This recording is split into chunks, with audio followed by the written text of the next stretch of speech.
Salam, selamat malam sahabat terkasih. Di penghujung hari ini, mari kita menenangkan diri sejenak. Di balik segala kesibukan, mungkin ada doa yang belum dijawab. Ada permohonan yang masih menunggu jawaban. Dan ada hati yang mulai lelah berharap. Tapi malam ini, firman Tuhan dari Mazmur 66 ayat 20 meneguhkan kita. Tuhan tidak menolak doa. Dan ia tidak menjauhkan kasih setianya. Kadang kita berpikir Tuhan tidak mendengar, padahal ia justru sedang bekerja dengan cara yang tak terlihat. Saat terasa hening, kasih setia Tuhan sebenarnya sedang menata langkah kita. Sahabat terkasih, pemazmur menulis bukan dari keadaan yang mudah. Ia baru saja melewati masa ujian dan penderitaan. Namun akhirnya bersyukur karena Tuhan tidak menolak doanya. Ayat ini menggambarkan hubungan yang dalam antara manusia dan Allah. Bukan hubungan transaksional, tapi hubungan kasih. Kadang Tuhan tidak menjawab ya, bukan karena ia menolak, tetapi karena ia ingin membentuk hati kita. Ia menunda, bukan menolak. Ia berdiam, bukan meninggalkan. Sahabat terkasih, bayangkan Yosua di malam sebelum menyeberangi sungai Yordan. Seluruh bangsa Israel menatap padanya, tetapi tanah perjanjian masih di seberang sana. Malam itu Yosua pasti berdoa, Tuhan, bagaimana kami menyeberang? Namun yang Tuhan berikan bukan jawaban instan. Ia hanya berkata, bangkitlah pagi-pagi dan bawa tabut perjanjian ke tepi sungai. Bagi Yosua itu bukan jawaban, tapi saat ia taat, air sungai terbelah dan mereka berjalan di tanah kering. Doa yang tidak langsung dijawab ternyata membawa pada mujizat yang lebih besar. Tuhan tidak menolak doa Yosua, ia hanya menunggu waktu yang tepat. Sahabat terkasih, berapa kali kita berdoa agar jalan hidup lancar, tapi justru datang kesulitan?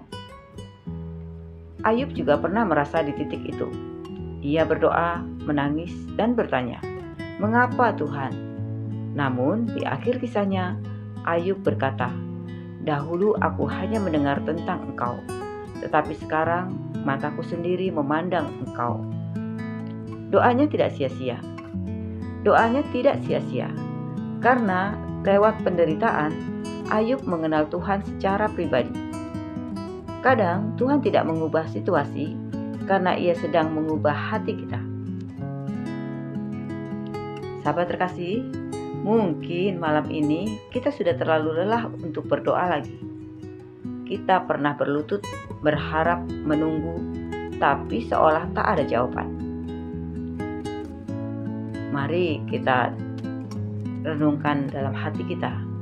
Setiap doa yang lahir dari hati yang tulus disimpan oleh Tuhan. Tidak ada yang hilang, tidak ada yang diabaikan. Wahyu 5 ayat 8 menggambarkan doa orang-orang kudus seperti kemenyan di dalam bokor emas di hadapan tahta Allah.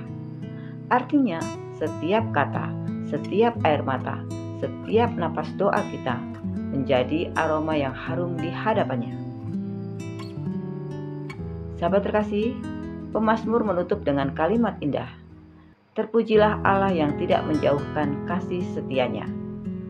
Bukan hanya doa kita yang didengar, tetapi kasih setia Tuhan yang terus mengalir tanpa batas. Kasih setia Tuhan itu seperti napas. Selalu ada, bahkan saat kita tidak menyadarinya. Itulah alasan kita bisa tetap berharap meski doa belum dijawab. Tuhan tidak menolak, ia memeluk kita lewat kasih setianya yang tak pernah berhenti. Sahabat terkasih, mari kita renungkan malam ini. Apa doa yang paling lama kita nantikan jawabannya? Apakah kita percaya bahwa Tuhan masih bekerja meski belum menjawab? Malam ini, mari kita lepaskan semua kekhawatiran. Taruhlah di kaki salibnya.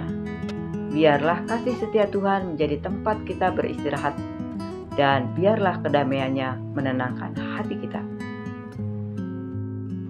Sahabat terkasih, mari kita berdoa bersama.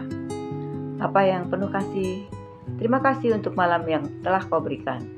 Kami percaya bahwa Engkau mendengar setiap doa, bahkan ketika kami hanya mampu berbisik dalam hati. Ajarlah kami untuk tetap setia menunggu, tetap percaya, dan tetap bersyukur dalam setiap keadaan. Terima kasih karena Engkau tidak menolak doa kami dan tidak menjauhkan kasih setiamu. Dalam nama Tuhan Yesus Kristus, kami berdoa dan mengucap syukur. Amin. Sahabat terkasih, terima kasih sudah bersama-sama dalam renungan malam ini.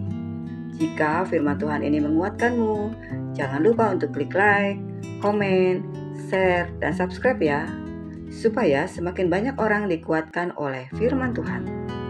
Sampai jumpa di renungan malam berikutnya. Selamat beristirahat. Tuhan Yesus memberkati.